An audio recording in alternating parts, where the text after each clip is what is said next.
So many people, for whatever reason, they don't really want to see people do better. They have insecurities, jealousies, there's egos. Like, I generally want to see people do good. People that are doing better, it is on them to help other people. And if you're a global brand, you need to make sure that you have a presence in all these different metaverses so you have the exposure. Have you ever wondered if you can become a Metavestor? What is Metavestor? What role does Metavestor play in ongoing metaverse ecosystem? Confused? Let me introduce you to BAPES, a company which was founded by people from high diversity backgrounds. BAPES clan members have an access to BAPES Clubhouse built in the metaverse, where they can mingle and connect with highly successful VIP owners, founders of unicorn companies, celebrities, artists, and content creators. Today's podcast is with Brian J. Esposito, one of the founding members at BAPE. He's a highly successful individual plus a very down to earth person. I learned a lot from him. I hope you can learn too. So stick around and enjoy the show.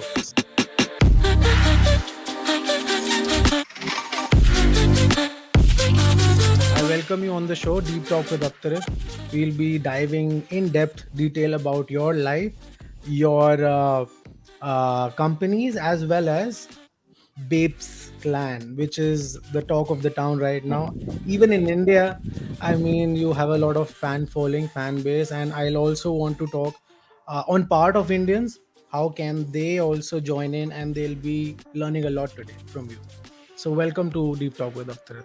Oh, thank you. Thank you for your kind words and the support of your incredible community. And it's great to have, so many wonderful people around the world that are excited about what we've built, and they're honored to be part of it. And we're always humbled every day that we have a new supporter, a new follower, and of course, a new NFT holder.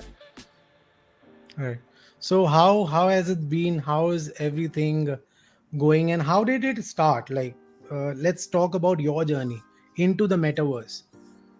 So I've been always adapt or die, kind of an entrepreneur. I have over 85 companies now in my holdings.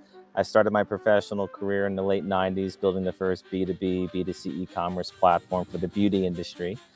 So I developed, always learned new technologies, taught myself how to code, and that kept evolving into being part of whatever the next thing was. Early on, I knew that Amazon was going to be a place where everybody went to shop. So we became Amazon's top beauty luxe retailer. We moved all of our beauty products onto that platform. We always design and develop new technologies for our site. And I just kept building and building and building. And I've been heavily involved in NFT space, crypto space, digital assets space since the beginning. But working with those types of mediums in our own companies. So I'm not the one that goes and speculates and buys a bunch of Bitcoin or buys a bunch of other cryptocurrencies. I utilize that mechanism and apply it to our company's products, projects, services, or solutions, and continuously try to build value and attract new audiences into our own holdings. So that's the ecosystem and world that I built. As it relates to the metaverse, I've been honored to be part of Somnium Space, which has the investment from Gemini and the Winklevoss twins, has its own cryptocurrency coin, CUBE. So what's been an interesting journey is many years ago, building that and being part of that and seeing how amazing the metaverse and Web3 can be, and trying to get brands to on board a few years ago was very difficult. And now every brand in the world wants to throw their name into the metaverse and say that they're part of it. So my suggestion to these companies is always take your time, do it right, bring your brand in correctly, make sure it has real value, utility, make sure it really connects with the audience, and always loop it back into real life. So if your brand is going to be doing something in the metaverse or in VR, try to have some sort of real life value where they can go into a store and get some sort of a perk or some sort of a reward, or if they go to one of your restaurants, or if they're buying coffee or they're buying water, whatever the case may be, always try to loop back that real life value. And then, we're going to be part of whatever the next major movement is. That's just the way that my mind works. And I want to make sure that we're always participating whatever the trends are, and that we're creating value for our consumers and our business partners. But I feel still there is no interoperability or DIDs, where you can also have virtual goods from one metaverse to the another metaverse. So there are a lot of challenges, as well as it's ever evolving tech. So what are the problems you faced, which I think entrepreneurs can learn uh, while it is also in its early phase? The answer to that's not yet known. I suggest that it's not. Everybody, Yes. people that say they're an expert in this movement, No, yeah. there's no real expert in it, and it resembles a late '90s movement into all these companies and funds going into the development of the internet. Some withstood those issues and are major names today. 99% of them disappeared, went bankrupt, and weren't Yep. successful. We don't know what's going to be the main Facebook of the metaverse, right? What is going to be the gold standard of this? There's certain names like Sandbox, Decentraland. I think Somnium Space is phenomenal, and they just keep popping up, which is great.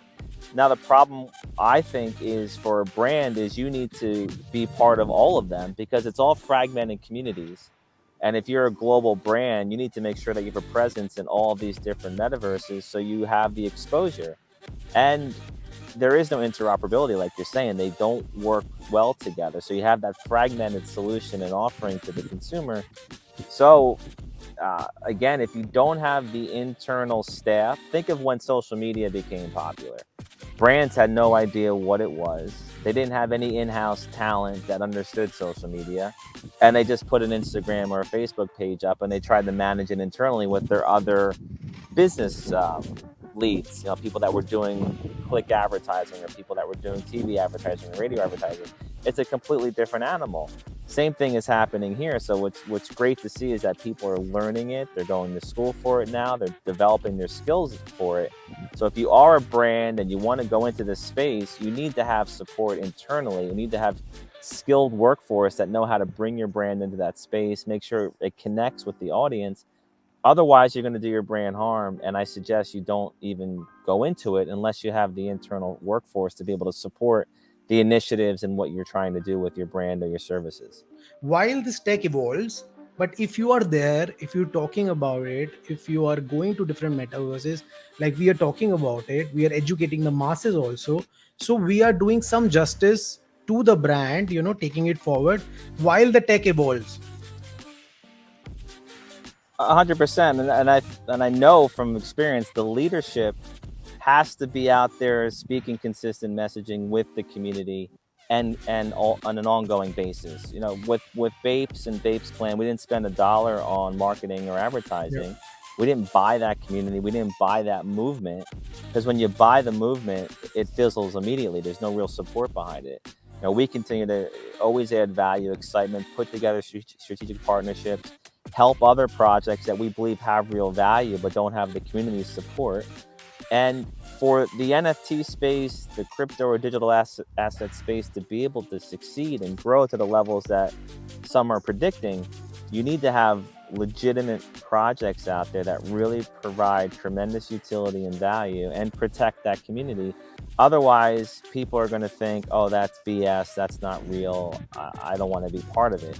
So the more successful stories like us, like Bored Ape Yacht Club and CryptoPunks, we need all of these great projects that continue to grow, protect their communities, add value. The missing piece right now is ease of use for generational wealth that never had a crypto wallet in their life, that never bought any type of Ethereum, Solana, or any type of cryptocurrency. They don't know how to do that. So you have that issue, which we're always educating people to bring them into our community, because that's the seasoned investor or wealth that understands what we're doing. And secondly, there's no accountability when someone's wallet gets hacked and all of their assets are taken. Right. So there's major things missing, like insurance companies coming in to actually put an insurance policy around people's digital wallets. So in the event that they do get hacked or stolen, there's some protection for those people's tax earnings that went out and bought these things. And there needs to be some sort of other layer of protection where you can't just easily click on something and have your wallet hacked within seconds, and there's nothing for you to do. It's like having the emotional connection I see from people. It's like having their kid taken from them. It's like there's that level of upsetment and emotion. And there's unfortunately nothing that can be done. You can try to track your assets down, and whoever ultimately buys them legitimately from a secondary market like OpenSea, you can try to work with them and say, hey, they were stolen, and work out an arrangement. But there's a few things that are really hurting the next push that we need, and those are the two things that I see as ease of use for very experienced professionals and the wealth out there, and protecting those assets in a more secure fashion.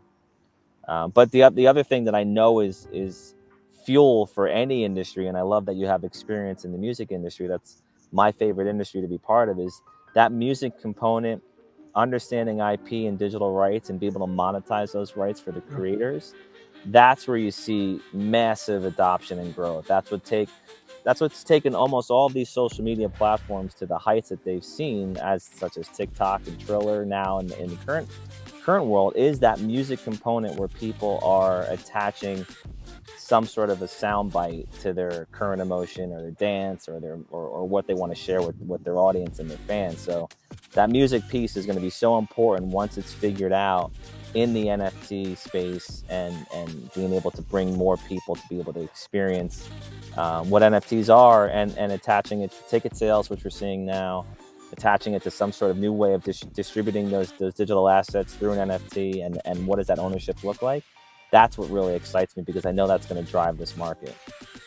Yes, and definitely, just while we are talking about educating the masses, I especially wrote a book about NFTs, just so that in India, we are a country of 1.4 billion people, and there are a lot of people who are derived of job opportunities. But when I went through the space of NFT and metaverse, there are a lot of things where people can get jobs, and in the metaverse also, as well as creators or musicians, if they can have some sort of a way to monetize their albums or songs. That's where I am working in India, where I can get those musicians, because they're in India. People are very talented when it comes to musicians, and it goes down our history basically. So to get them, getting that community, and then forming a way to educate them, as well as minting their own NFTs, and trying to build a big community, is what we are thriving for. So that's how I am taking it forward through my end. And also, while I was mentioning about BAPES clan to my community, or while we was talking, so there is this interesting term which is meta investor. While we talk about it, uh, which I feel it's kind of a little different with the other NFT projects.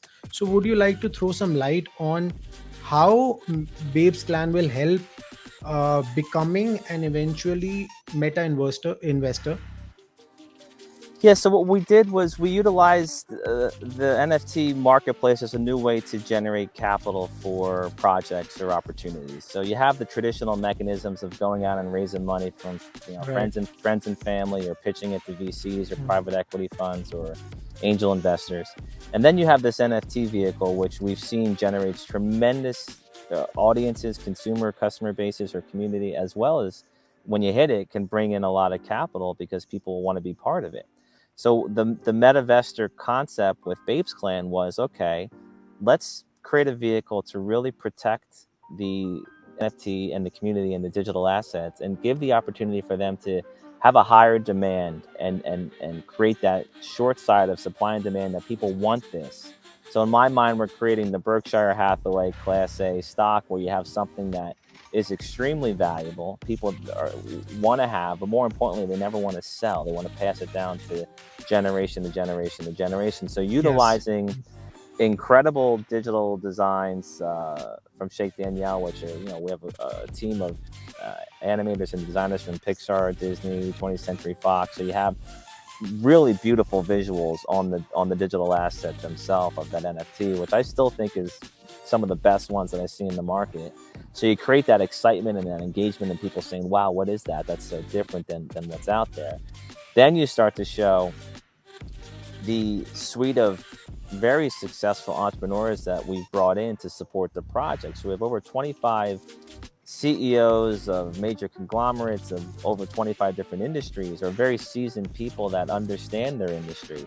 So not only are you bringing in capital for potential meta investments into projects, but you're also giving that capital access to big customer bases, IP, technologies, big corporations, business partners. So you de-risk the trade. So sometimes raising the money is easier than actually building the business. But in this Yeah. case, we're bringing in the capital solution, but we're also bringing in support from professionals that have access to be able to create and support businesses. So now you take the DAO model, which all of our NFT holders vote on metaverse or Web3 related companies that we think are interesting. So the DAO or the BAPES Clan NFT holders vote on the projects that are worthy of a meta investment. So they get the capital injection to support those projects, but they also get now the 25 plus people to help build the business of those projects that they never would have access to. So Yes. we're really eliminating the risk of a failed opportunity because we're creating so much momentum and support and resources that most startups, most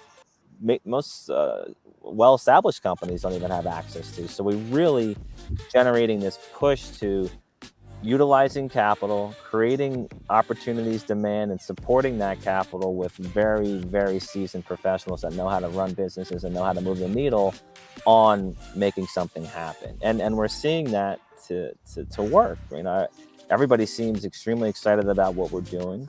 The first collection humbly sold out. The Yeah. second collection beyond sold out, Right. 10,000 units within 30 seconds during that Yes. whitelist period. And people are bragging and showing off now Yeah, their that's family. amazing. Amazing to see that.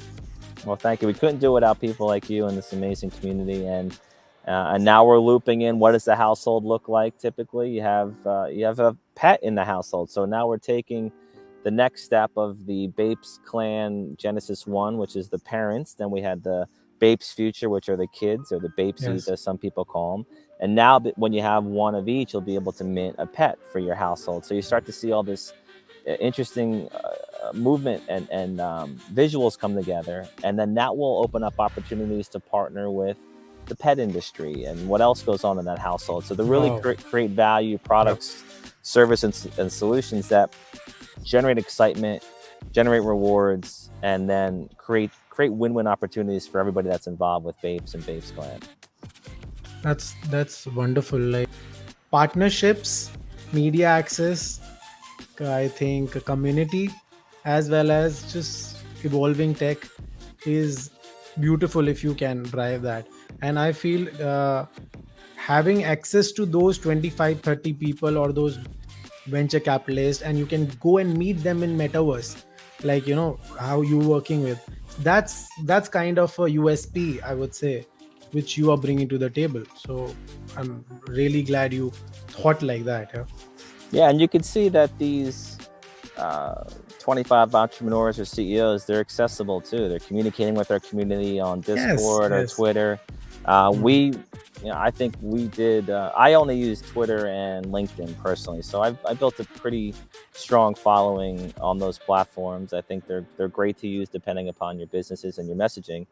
But when we launched Bapes and Bapes Clan, we really took over LinkedIn too. We pushed a movement and a market onto that platform. And again, showing the world we're creating something very different in the NFT space. We're wrapping this with really great professionals. They're called business apes. That's the whole Bapes terminology. So, what better place or platform to be on than LinkedIn and show how we can generate business, how we can generate value, meta rewards and meta investments and metavins, everything that we coin and discuss.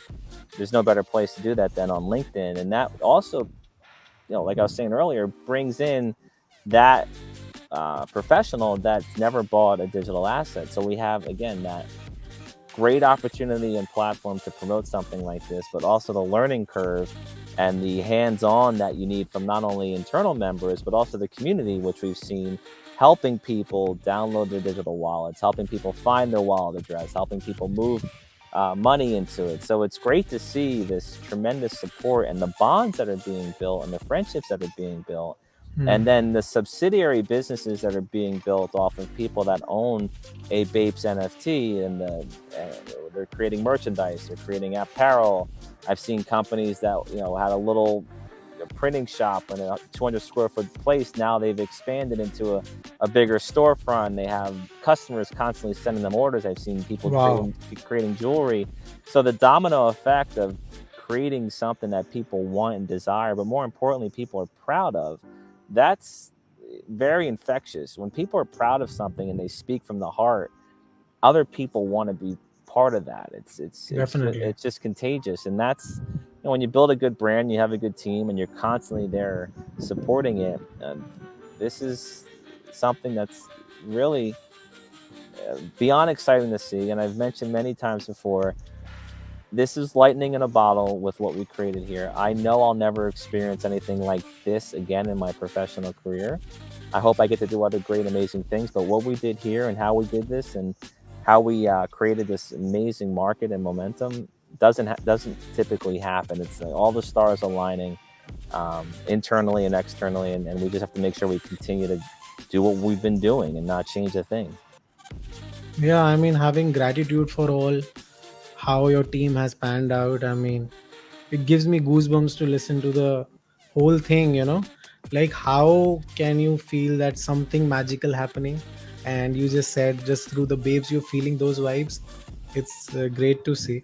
But there are people who just went for the NFT space into the just because of the hype. And now I see a lot of people have lost a lot of money because they didn't build a community like you or any other. So I mean, and I have a lot of people who are still building that tech. So if they're on the starting earlier phase of NFTs and suddenly markets are crashing, what would your advice to them? Well, there's still a market, and what I love about the stock market across the world, as well as the NFT market, is there's a buyer and seller, so it still works. Corrections are good because if you have some resources on the sidelines, you can pick up some great opportunities. And I'll compare the NFT market to the stock market, or at least the U.S. stock market, which I'll reference. There's different layers of that. There's top tier, very well amazing companies on the New York Stock Exchange. They're S&P listed. They're on the NASDAQ, and those are the best of the best. They're growth companies. They have great teams, great revenues, profitability. And then you have over-the-counter and pink sheets, and you have garbage. And people buy those. There's a market for them because they believe the hype that's being promoted around on message boards, or they just have a gut feeling. But typically those pink sheet over-the-counter or really, really bad companies never generate a return. The same thing applies to a startup that you may invest in. And then the same thing applies to the NFTs. So my advice to, if you're an issuer, make sure you're providing something that you believe inherently that it will have great future value and people will want this. And surround that project with great people, great advisors. Give it the chance to succeed and give it a chance to grow. Hopefully the idea of people putting garbage out is going to stop, because now that there's a little bit of a correction, the buyers of those NFTs may take a second and do a little bit more research and due diligence on that project. Who's behind it? What's the real utility? The things that we believe that we set at least a benchmark for. If you're going to design and develop and launch these projects, surround it with utilities, surround it with great professionals, and make sure everybody's participating to grow it and create future value. And again, and the buyer of those, now's a great time to pick up assets. I don't know, 6 months ago you were buying an NFT for $3,000. I mean, if it was one ETH, it was 3,000 Ethereum, 3,000 US dollars. So now it's a third of that. So you can go out and you can pick up things that you believe will, not only the value of the NFT will grow up, but if you believe Ethereum will go up, then you're really Yes. catapultizing your growth and your earnings, because you're going to double dip the boost. So just take a minute. It's something I've still blown away by is the emotional reaction that people have in this space is also like nothing I've ever seen. I've seen CEOs of Fortune 50 companies that I know and work with forget all of their training, all of their experience, all of their knowledge, and and dive into that and emotion. they just dive into it, and they're clicking away, and it's amazing. So just take a moment, breathe a little bit, and I suggest always be part of projects that you're passionate about, and maybe the money's secondary. The value add that I've seen on these communities and the friendships and the bonds that are created, in some regard, that's worth more than the money, because I've seen such Yes. amazing friendships that have been Yep. I cultivated, and agree. I've seen outside businesses and partnerships develop because of a conduit like an NFT project. So there's other ways to value what was added there besides just the monetary value.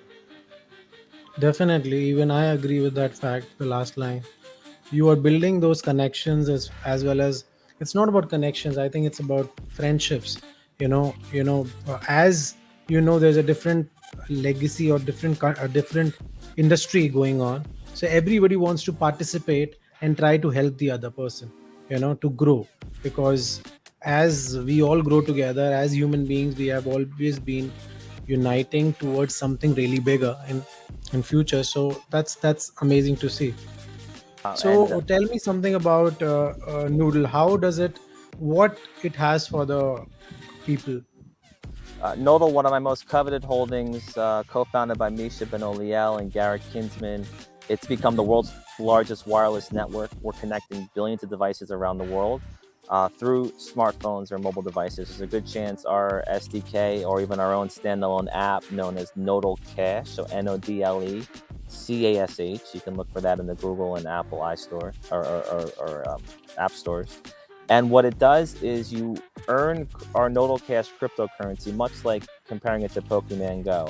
As you're walking around going through your Oh wow. daily, as you're walking around going through your daily life, our technology collects little pieces of Bluetooth data that are broadcasting out from IoT devices. So in your home, you could have your toaster, you can have your headphones. Outside, it could be a scooter or a bike or anything that has a Bluetooth chip that's broadcasting out data. Our nodal network picks up that data and sends it to the cloud. We utilize smartphones such as yours or our app partners that have our SDK built into it. For you allowing us to access your phone, pulling that little bit of data, we reward you in nodal cash. So that's something that we believe will have great future value. We're completely privacy focused. We don't collect any user data. We don't collect any personal information, and we don't impact the user experience. So we believe our model will replace the advertising SDKs and apps, where we can help these apps be able to generate and monetize value with Nodal Cash, and not sell all your personal information or not impact your experience by throwing an ad in your face, which nobody enjoys. So that's what we've built. We've got incredible partners around the world. We won a parachain on Polkadot a few months ago, which is a major accomplishment. And we have a giant global community of Nodal Cash investors that have bought in our token during the private sales. And we'll be listing shortly on major exchanges. And again, a great way for anybody to easily get involved in the cryptocurrency world just by downloading our app and earning our Nodal Cash as you go about your day. And when is it launching on any of the marketplace? What is the, like, the roadmap? So you'll see it launched on. We can't announce the name, but think of a Okay. tier one crypto exchange and exchanges that'll be happening momentarily.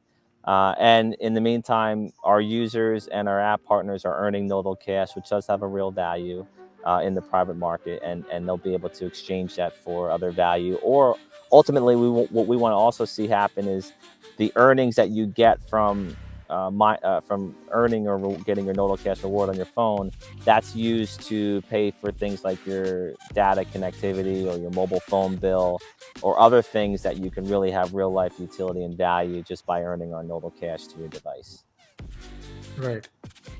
Throw light some of the failures you had, or so that people understand that it is difficult to have a successful life without those 10,000 failures in hand.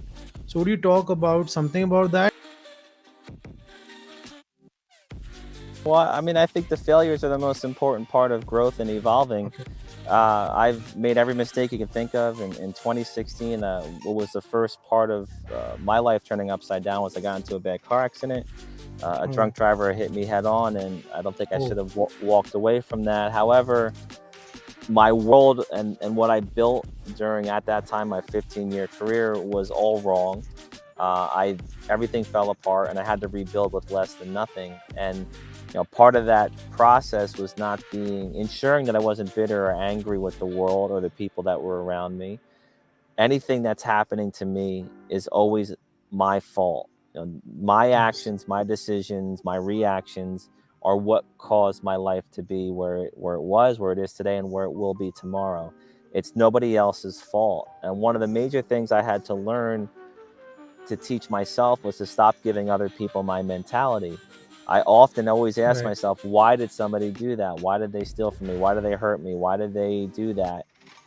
You have to stop doing that. It's a waste of time, first and foremost. And secondly, nobody will ever 100% always act, think, or do the way that you do. They weren't raised in your household. They didn't go through your life lessons or your life experiences. They don't have your DNA, your heart, and your brain.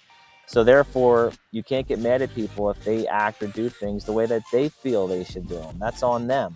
So once I was able to understand that and come to terms with that, I then had to start rebuilding the people that were around me. I'm allergic to toxic, negative people now. I can't have it around me. If it's a good friend, a family member, a loved one, it doesn't matter. My life and my happiness is very important, because that will result in good mental health and wellness. If people around me are sucking the energy out of me or making me sad or hurting my feelings, you cannot do great things. It's yep, impossible. Negative energy is very strong, and unfortunately it always wins. So you need to surround yourself with good, positive people, because that is, again, it's an infectious thing to be around. And people supporting people because they want to see you do better. I mean, so many people, for whatever reason, they don't really want to see people do better. They have insecurities, they have yes, jealousies, there's greed, there's egos. Like, I generally want to see people do good. I love when I hear somebody does a great deal. I don't feel like, why me, or why wasn't I a part of that? Like, I cheer people to do well, because yes, the more that people do well as a whole, I think the better planet we'll have. I think the better life experiences we have. I think the better dominoes we all will have if everybody just wants everybody to do a little bit better. But the people that are doing better, it is on them to help other people. That's why I love being part of these startup groups and being a mentor to companies and helping advise companies, because I want to see people succeed. And I want to take my life lessons and hurt and the hell that I went through, and help navigate people to maybe not go through that much turmoil and devastation, because life is short. Nobody knows if we'll be here tomorrow. So you better be surrounding yourself with the right people today. You better have the right motivations and passions and energy going forward. Otherwise, I don't believe you're living. And I think you're wasting your life if you're not going after what you love, what you desire, and the positive mark that you want to leave on this planet. yeah, right. I mean, and like you said, negative energy has its way to bite you, and if you are not able to get away and understand, you will not be able to live wholesome life, and I mean, right now I see a lot of youth driving themselves into a sense of competition through social media. They're trying to compare their lives with the person who is quite successful, but they don't get to know that there is this insecurity, vulnerability, or that failures which this person goes through. Yeah. So it's important to talk about it, so that we can normalize, for the youth we can normalize and talk about these issues like head on. I agree. And again, to compare it to the late 90s, for those listening or watching that remember that period, Yes. the I do get offended when I see the quick wealth that the youth has generated during this crypto and NFT Mm. movement, and the way that they're acting. And it's not across the board, but I've been in places where I'm like, it's a shame that that wealth isn't backed by some more experiences and life lessons, because they wouldn't be going and buying the Ferrari. They wouldn't have a $400,000 bar tab at a Vegas club. Like, the things that I'm seeing is so disheartening, because when you Yes. generate that kind of wealth that quickly, the ones that are smart with it will continue to generate more and more wealth and do great things with it, not just have it evaporate and drink it or drive it away or have yacht parties. That's, maybe those are great moments that you'll always remember, but wouldn't you rather have things in place that you can have ongoing moments like that, with wealth that's preserved, with wealth that's generating more wealth, other than just pissing it away? It's a shame, because that's not a realistic moment. People that have experienced this 0 to millionaire, 0 to 10 millionaire moment is not normal. That doesn't happen. And the fact that it's happened to you, I really would love to see people sit back and say, that's amazing. I really lucked out with this. How can I keep it? How can I grow it? And how can I do good things with it? That's what I would love to see. And that's what I try to navigate and guide people to do, because having choices is having freedom. That money comes and goes very rapidly. And if you're not smart with it and you don't protect it, you run out of choices. And that's when people find themselves in harm's way, or they're not living their best life. Yes, and I feel what happiness they are seeing in the outside world, it's within. I mean, it's inside us. It's just the way to feel happy, have that dopamine rush, and then again you're back to it. You wanted more. That's what dopamine does to these youth, people. Yeah, So having understanding of this finance, understanding how the finances work in the early age group is very important for every person, to understand how does it drive and how can you control the wealth, or you can have wealth, but it can also play with you if you have, I mean, a very easy way to earn money. Like you mentioned, cryptocurrency, a lot of people had money, they didn't do anything, and now they can lose the wealth. A lot of people commit suicides. How I think recently how Luna did, the cryptocurrency. hmm, I think that a lot of suicides happened because they put everything into one asset. So you having that knowledge of diversifying your finances is also a very integral part of how this youth should take it forward. I agree. And there are traditional places to put money that I think are very smart. Certain stocks or bonds that are generating a yield, real Yes, estate assets that maybe can earn income. So you can convert. You don't have to be all in on crypto. It's another medium. It's another asset class that should be properly diversified in your portfolio. Um, my personal opinion is you want to mix all of these wealth preservation, wealth generation tools to create a very sound portfolio that, at the end of the day, allows you to live, allows you to put food on the table, allows you to pay your bills, but more importantly, allows you to be able to go to sleep. yes, Worrying right. and being neurotic about Impatient. your crypto assets or refreshing your Coinbase screen, like, that is also not living. You have to put things in a place where it's peaceful, it's calm. Therefore, you can have a peaceful and calm life. And high reward also comes with high risk. And for those of you that hit it with that high risk, you have that reward. Cash in and look for places to diversify your holdings, and be smart, and look in history on what is smart. There's enough history right now, and with a correction, there's a lot of things on a discount that you can even further enhance your wealth and your holdings.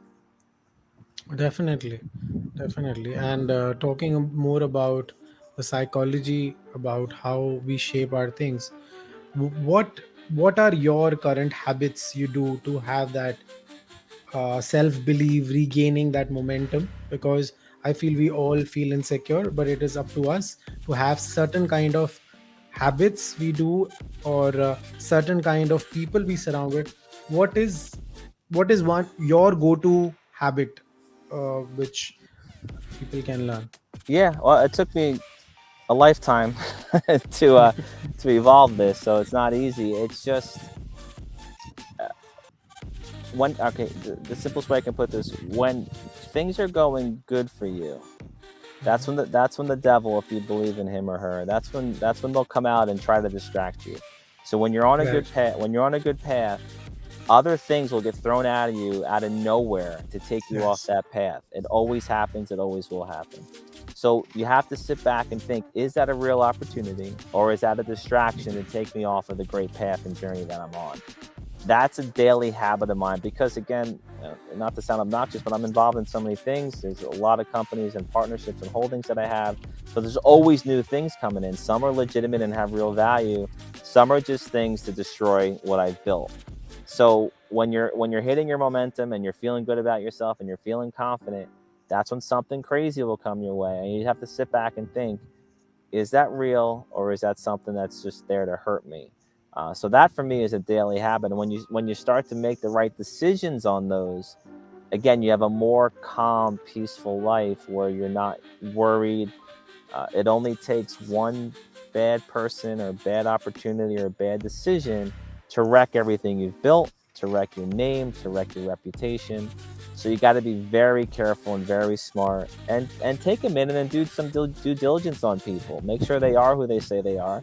Make sure they're representing what they say they're representing, and ask questions. Don't be afraid. If someone's courting you or soliciting you for your time, which is your most precious commodity, if they want to take your time away and then possibly take some of your resources, your brain power, your relationships, then you got to be tough and ask them questions, and confirm that the answers that they're giving you are legitimate, and these people are, again, who they say they are. And the more of those bad people you experience, and I say experiencing them all as quickly as you can, the quicker you can spot them as you get older, and you can smell out the bad actors from the good ones. Yes, yes, that's actually, being conscious and aware about your surroundings, and constantly, listening or observing what's happening around. Yeah. And I think that's how much important is to be self-aware of those things. And you can only do that, you can have that sense of calmness, like you mentioned, have not if you are not rationally putting everything in cryptos, or you are not dealing life with, you feel this way is my way, yeah, my way is highway. You're not going about those things, but you know that there's uncertainty around the road. That's how I plan my life.